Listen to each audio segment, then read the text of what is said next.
Hello and welcome to video number 2 today. I've just done the fact that the Lords are called, not the Lord himself, that he's not bothered about electric cars. The Lords are concerned about misinformation in electric cars, and so the government, in their infinite wisdom, have put out this from the Office for Zero Emission Vehicles. Right, I love that we have an office for zero emission vehicles. We don't have an office for red vehicles or yellow vehicles or BMWs or Ferraris, but we have an office for zero emission vehicles. Guidance. I'm going to whip through this quite fast. The links are in the description as well. So this is essentially the government saying, here are the facts. Don't read the misinformation. Don't watch YouTube videos. Don't talk to people that actually own electric cars. Just read the facts from the government. We are right. And the only place you need to go for information is the government. Sounds a bit 1984, doesn't it? Right, so electric vehicles, cost, charging and infrastructure. The transition to EVs is a crucial step towards achieving the UK's net zero target. I'm not going to go into that now. Watch my other video if you want to see me rant about net zero. This guidance provides information on EVs and EV charging infrastructure. So, subheading, buying an electric vehicle. While a new EV costs more to buy up front, they're admitting it, today most drivers in the UK will buy their cars in the used market.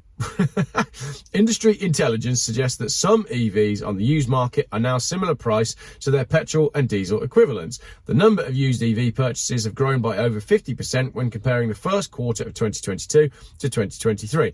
Increasing the pool of used vehicles available. So they're saying that you don't have to buy a new EV, you could buy one second hand, and you may get a bargain because they're just as cheap as petrol or diesel. The price gap for new cars has continued to decrease over the past few years, according to industry data. The purchase price for a premium EV relative to the equivalent internal combustion engine has dropped from 50% to 40%. So they're saying that in the old days, to buy the same car as an electric one, you had to pay 50% more, and now that's come down to only 40%. Strong buying advice here from the government. With battery costs reducing and continued innovation, some external forecasts predict that some EVs could be around the same price to purchase as petrol or diesel cars by the end of the 2020s. Don't know on that one, are they? I'm not seeing any major developments in the market. If anything, we're going backwards.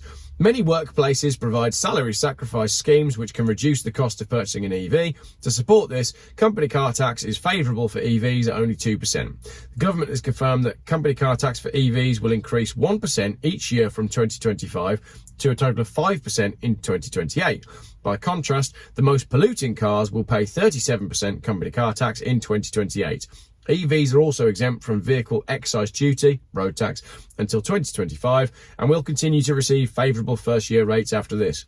So, the government is saying the main reason people buy electric cars is because they only pay 2% company car tax instead of 37% company car tax, which is why my best mate has got a Volvo XC90 hybrid that does 28 miles to the gallon because it's cheaper for him to run a car that does 28 miles to the gallon and therefore pollutes a lot more and uses a lot more petrol than his previous car, which was a Skoda Superb diesel that did 60 miles to the gallon.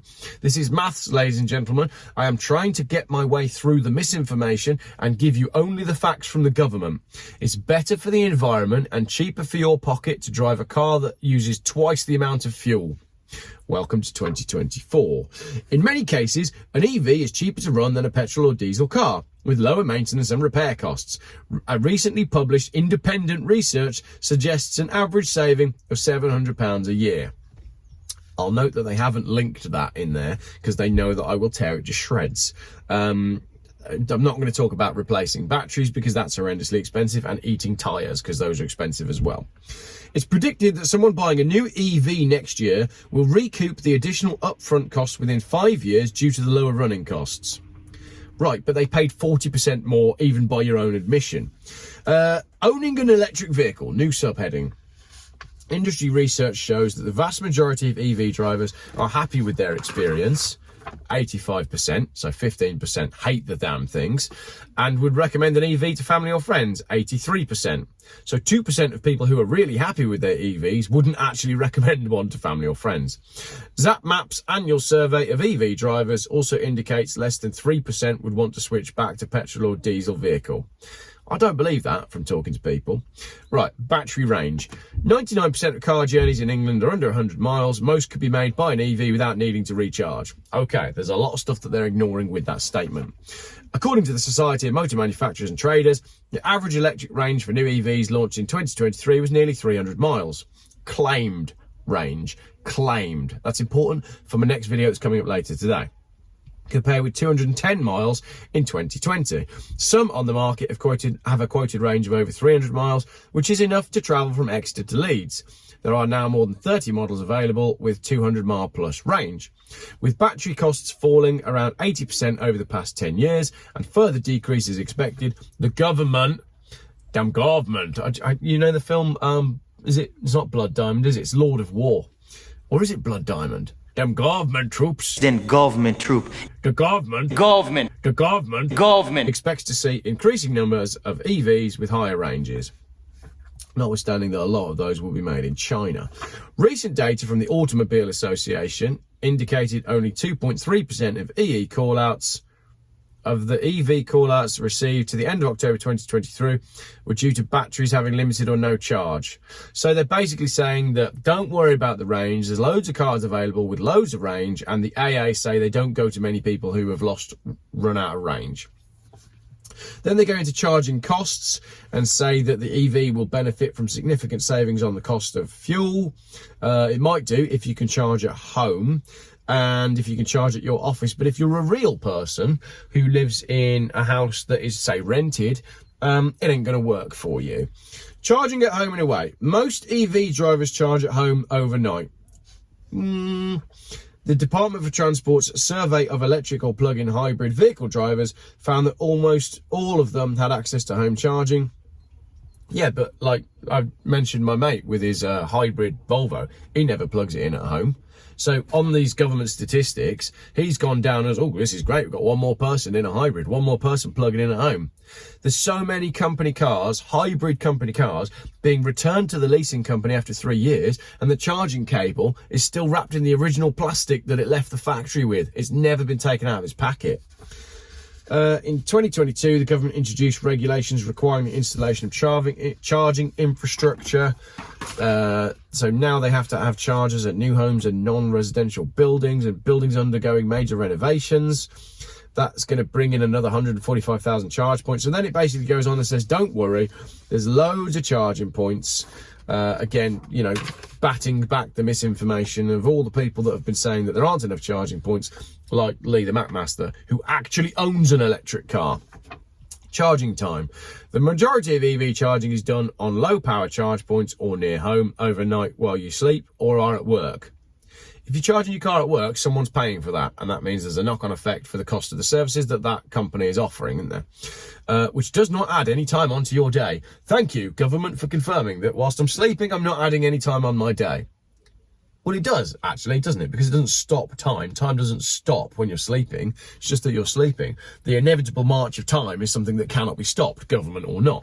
And speaking of the inevitable march of time, I'd rather fill up my car for 4 minutes than 45 minutes. But we're getting onto that now. When you need to charge on the go, there's an increasing amount of rapid and ultra-rapid charge points available. Charging is already available at 97% of motorway service stations. And the time it takes to charge a car will depend on the size of the car. It doesn't talk about money there, does it? It doesn't talk about money at all, because some of these charging places are ridiculously expensive. EV life cycle emissions. This will be an interesting one. Over its lifetime, a typical EV emits around 2/3 less greenhouse gas emissions than an equivalent petrol car, even accounting for battery production and disposal.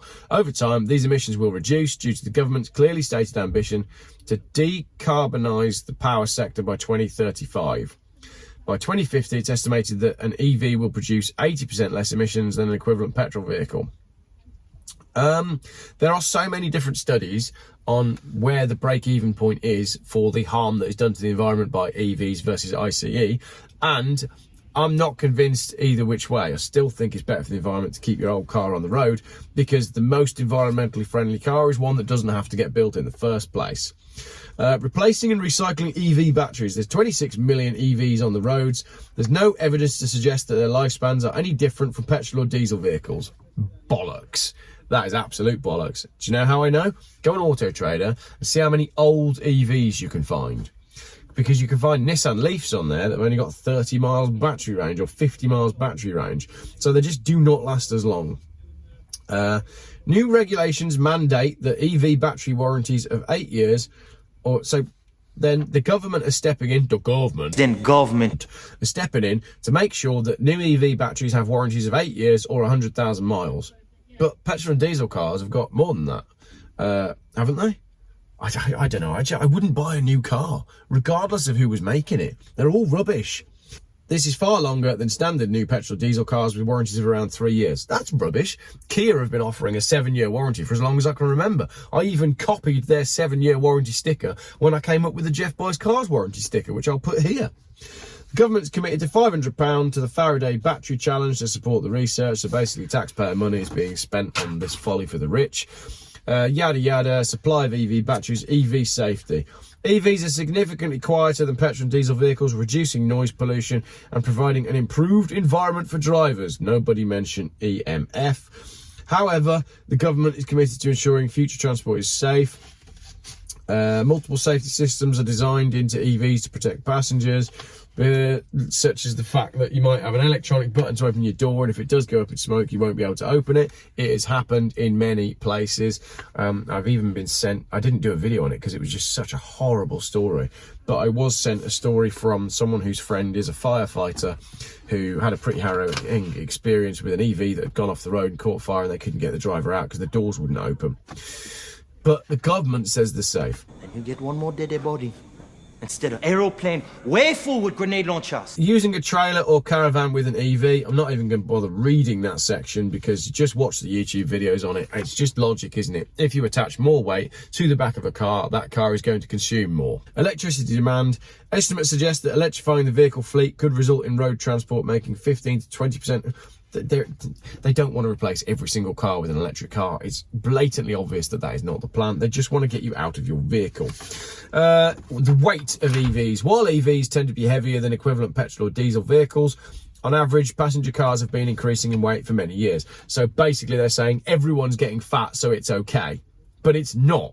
We want lighter cars. We want simpler cars. We want cars that are easier to maintain, that last longer. That's why me and you and many other people prefer older vehicles.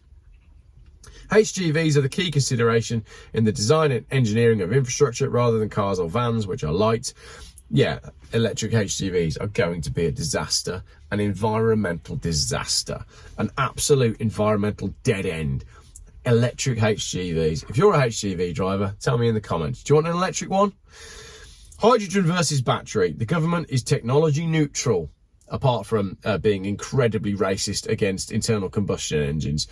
Fuel cells produced. The government welcomes sustained investment. So basically it says that hydrogen could work.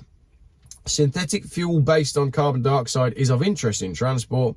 While synthetic fuel production for transport has been limited to date, is now being actively encouraged with government policy. So it goes on all of those pages. Sorry for the long video.